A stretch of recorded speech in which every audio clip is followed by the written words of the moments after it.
Aujourd'hui, nous sommes allés rencontrer Anne-Marie Girard à la fromagerie du terroir de Bellechasse. Elle va nous présenter son usine, mais aussi les différentes variétés de fromages qu'ils fabriquent à leur fromagerie et principalement leur fromage en grains. Je vous en dis pas plus, suivez-nous.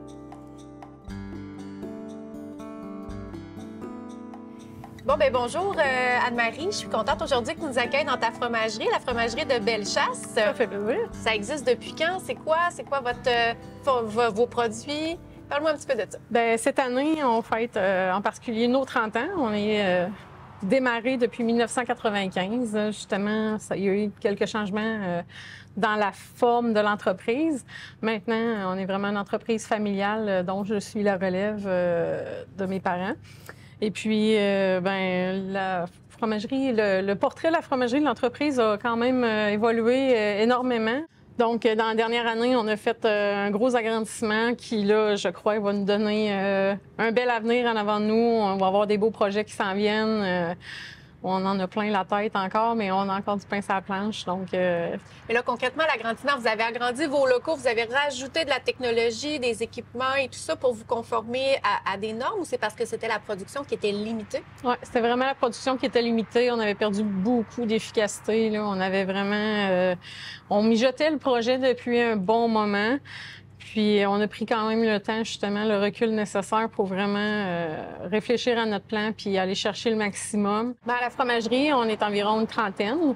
Mais là-dedans, il y a vraiment du temps plein, du temps partiel, les étudiants qui viennent il y a une combler. Il y a une boutique à travers tout Oui, ça. c'est ça. On a une boutique, une cuisine. Donc, c'est ça. Il y a différents secteurs avec le bar laitier aussi. Donc, c'est ça. OK, bien, on s'en va à l'usine. On va aller voir la fabrication en cours de cheddar.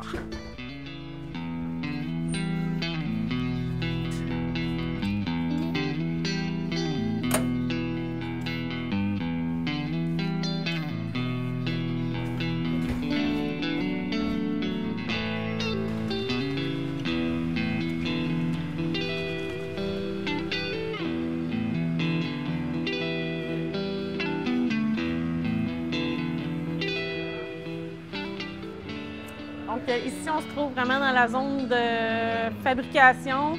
On a le bassin cailleur avec la table de finition qui nous permet de faire le cheddar.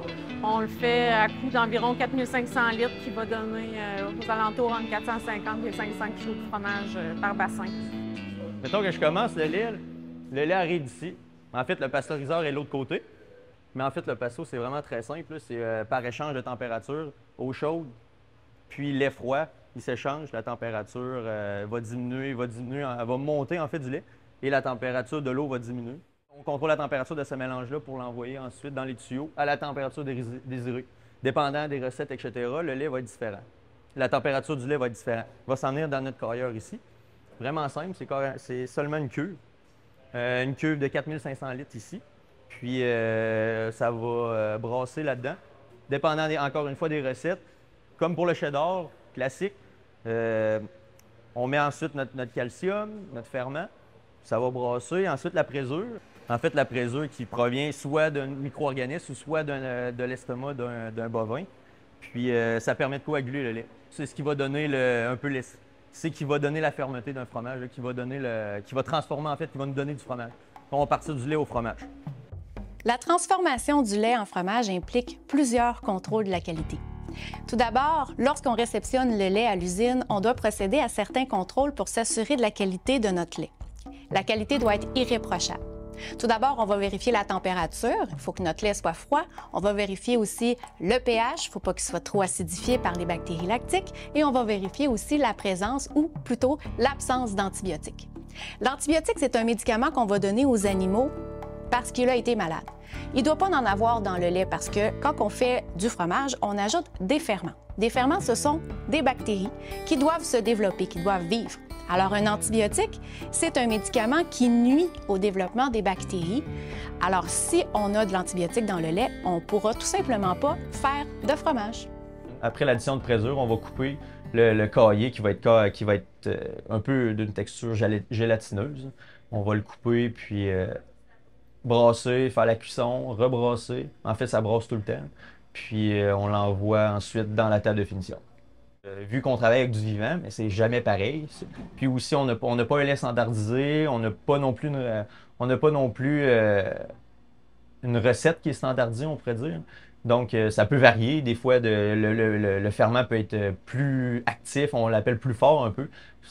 Donc, on va mettre un petit peu moins de temps, moins de virages. Ou des fois, il peut être plus lent, donc on va mettre un peu plus de virages, plus de temps pour laisser le temps au ferment de faire son travail avant que qu'on puisse dire que le fromage est prêt et à être coupé dans le moulin.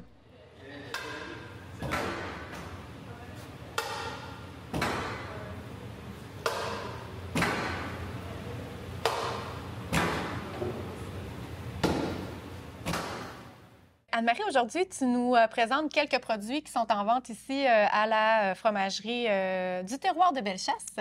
Alors, il y en a plusieurs, c'est surprenant. Est-ce qu'il y a un produit en particulier que tu voudrais nous faire présenter? Évidemment, notre chouchou, nous autres ici, c'est le Fleur Saint-Michel. C'est un fromage à griller à la fleur d'ail. C'est un fromage à griller qui ne fond pas. Donc, puis le Fleur Saint-Michel, ben on n'est pas gêné de le présenter. Il a quand même remporté plusieurs fois le Caseus dans la catégorie des fromages à griller.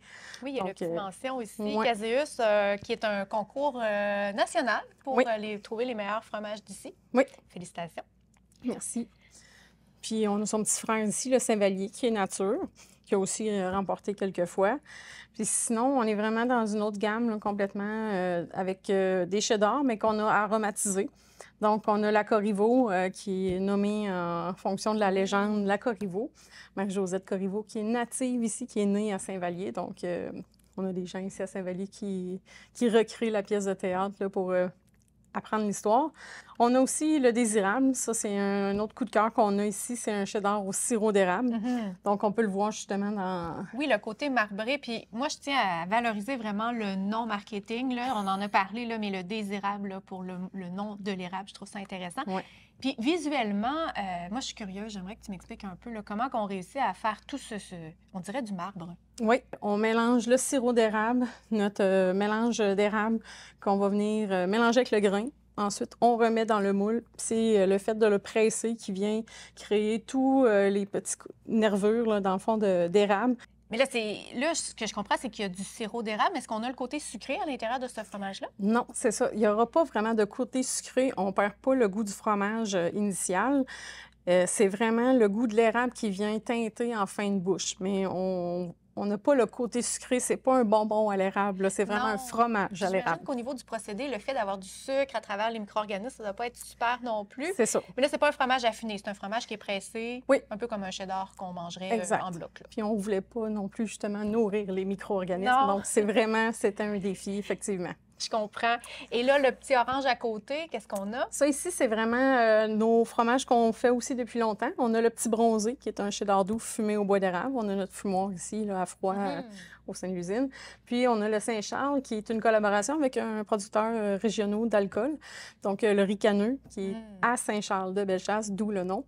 Puis, c'est un cheddar qu'on fait vieillir de 2 ans, qu'on a ensuite macéré dans le type Porto, le portageur, en fait, qui est le produit du ricaneux. Donc, ça, c'est un beau mariage qu'on a fait. On a aussi, c'est ça, le fromage en grains. On s'amuse à faire un type parmesan. On a les fondus qui sont prêts à servir. Donc, on a un bel assortiment.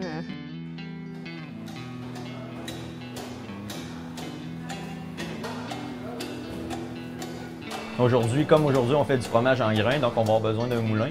En fait, c'est là qu'on va obtenir le fameux fromage en grains. Toutes nos feuilles qu'on a obtenues, nos blocs, on va les couper en plus petits morceaux pour les rentrer dans le moulin. Ensuite, le moulin, lui, va les recouper, va les couper vraiment en petits cubes qu'on aime pour faire le fromage en grains. Nous, ici, on a une particularité, on fait un fromage en grains qui est plus gros. Ça va dépendre des fromageries. Certains vont avoir des couteaux plus petits pour faire un grain plus petit. Nous, pour faire un grain plus petit, on va le repasser une deuxième fois, ce qu'on appelle le fromage, communément le fromage à poutine, qui va être plus petit. Puis, une fois le grain passé dans le moulin, il ne reste plus qu'à le saler, le mélanger pour que le sel soit réparti équitablement partout. Puis, il est prêt à être en sachet ou mis en bloc, dépendant de ce qu'on a de besoin, dépendant des demandes.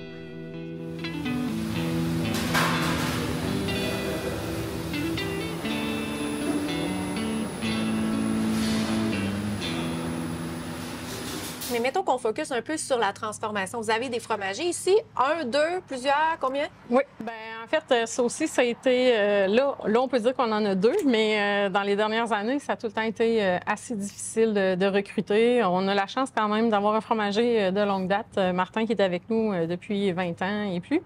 Donc, puis on a eu la relève de son garçon qui était là aussi pendant un certain moment, pendant ses études aussi. Donc, c'est quelque chose qui s'apprend. Ça prend simplement des bases en alimentaire. Au moins, il y a certaines rigueurs, là. On a fait un ajout dans notre équipe dernièrement, justement, que notre nouveau fromager, Alexandre, qui a complètement un autre type de bagage, là, qui est en génie chimique, puis il nous amène autre chose, là, justement. Mais il comprend le processus, il comprend les interactions avec les différents éléments. Parce que je pense qu'à quelque part, c'est un peu ça la complexité du métier de fromager. Au-delà de la force physique, c'est de comprendre les interactions entre les bactéries, la température et tout ça, l'acidité. Donc, c'est ce qui fait la différence entre un fromage et un autre, là. Oui, puis c'est ce qui fait la différence aussi avec un bon fromager. Parce que le fromager doit savoir s'adapter à son fromage à chaque jour. En fait, c'est pas juste de regarder l'heure, OK, ça va prendre tant de temps à coaguler, puis OK, dans 20 minutes, ça va être prêt. Et il y a quand même des paramètres à valider, puis, tu sais, l'expérience rentre en ligne de compte parce qu'il y a certains moments aussi, c'est tactile, il faut décider, c'est un choix que le fromager va dire, OK, oui, c'est là... pas juste une science, là, il faut y toucher, il faut prendre le pH, il faut dire, je prends une décision, j'y vais, je vais. C'est ça, oui, on coupe ou on coupe pas. Pour le fromage, honnêtement, je l'ai quand même appris sur le tas. Tu sais, j'avais la formation théorique, je savais comment faire du fromage théorique, on a fait en classe, dans mes cours, bref. Puis beaucoup de biochimie, beaucoup de microbiologie, de la génétique aussi qu'on avait dans nos cours. Puis ça m'a vraiment aidé à comprendre. En fait, les gens, quand ils me formaient au niveau technique, comment faire le travail. La technique m'a aidé justement à comprendre ce que je faisais et pas juste faire l'action. À l'Institut des technologies agroalimentaires du Québec, il est possible de se faire former en tant que fromager. En fait, 2 cours existent. Vous avez le cours conventionnel et vous avez aussi l'AEC. Dans ces cours-là, nous allons travailler la transformation du lait. Nous allons parler de la pasteurisation, nous allons parler de la chimie du lait, les différentes interactions entre les éléments de constitution, mais on va aussi parler des différentes techniques de transformation fromagère, quels sont les micro-organismes qu'on doit ajouter pour avoir tel type de fromage et aussi les différentes techniques d'affinage pour avoir des textures, des goûts et des couleurs typiques à nos fromages d'ici.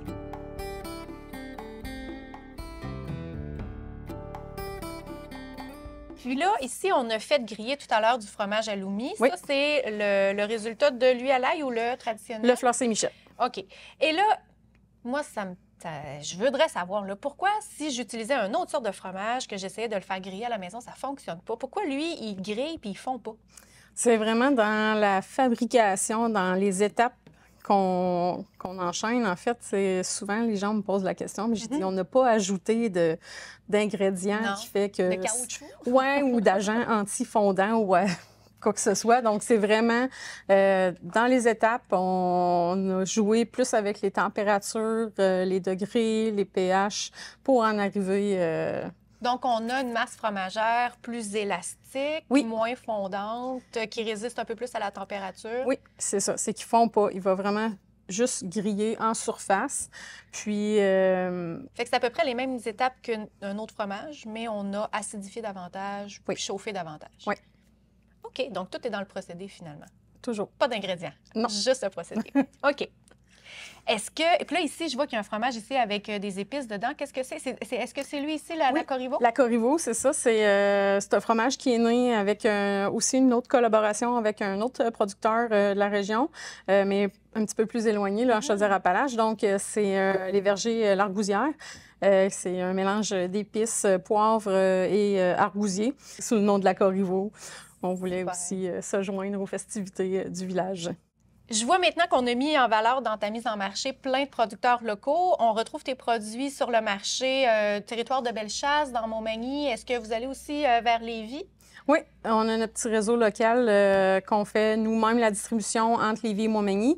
Ensuite, la distribution est donnée à un distributeur spécialisé justement dans les fromageries qui sont comme nous, artisanales, 100% lait, qui dessert principalement les grandes chaînes, les IGA, les métros, puis qui fait la grandeur du Québec, là. Donc, c'est vraiment son métier et nous, on fait le fromage. Et là, si ce soir, là, j'avais le goût vraiment là, de me gâter là, puis d'essayer de quoi d'inusité, on irait vers le désirable, vers la Loumi? Le désirable est vraiment un coup de cœur, mais je te dirais qu'avec l'arrivée enfin du soleil, le fleur Saint-Michel sur le barbecue, là, ça serait un must.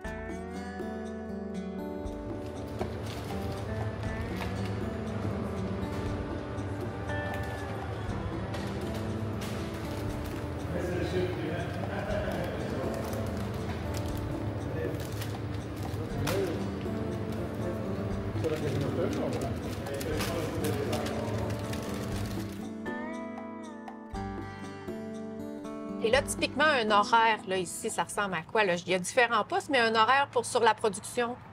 On a une partie de l'équipe qui arrive quand même tôt le matin, là, vers 6 heures. Ça se met en place ici en fabrication. C'est sûr qu'au niveau justement de la pasteurisation et tout, on est dépendant de l'heure de la livraison du lait, qui a un horaire aux 2 jours. Donc, on a toujours 2 semaines typiques.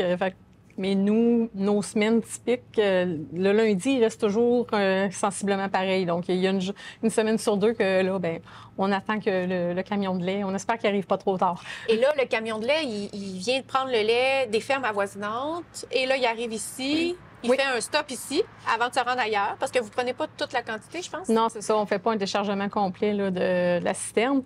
Donc, nous, quand il arrive, là, on fait le test de détection d'antibiotiques. On va faire nos contrôles avant d'effectuer le déchargement. C'est toujours, par contre, des fermes dans un rayon de 15 km là, autour de la fromagerie. C'est toujours les producteurs environnants. Fait que vous mettez en valeur le lait des producteurs locaux? Oui, oui. Non, les produits locaux, ça a toujours été dans nos valeurs. C'est super important. C'est merveilleux. Bien, je te remercie beaucoup de nous avoir accueillis, Anne-Marie, dans la ferme. En fait, c'est la fromagerie du terroir de Bellechasse. C'est bien ça. C'est bien important de mettre le terroir. Oui. Merci. Oui. On a vu qu'à la fromagerie du terroir de Bellechasse, on maîtrisait très bien le procédé de fabrication du fromage en grains. Il existe une panoplie de fromages au Québec. On voit aussi que le type de fromage n'est pas nécessairement issu d'une maîtrise du procédé de transformation, mais aussi d'une passion du fromager pour être en mesure de bien maîtriser son procédé. Je vous invite à aller déguster les différents fromages d'ici. Peut-être que vous allez découvrir des nouvelles saveurs, des nouvelles textures et des nouvelles entreprises.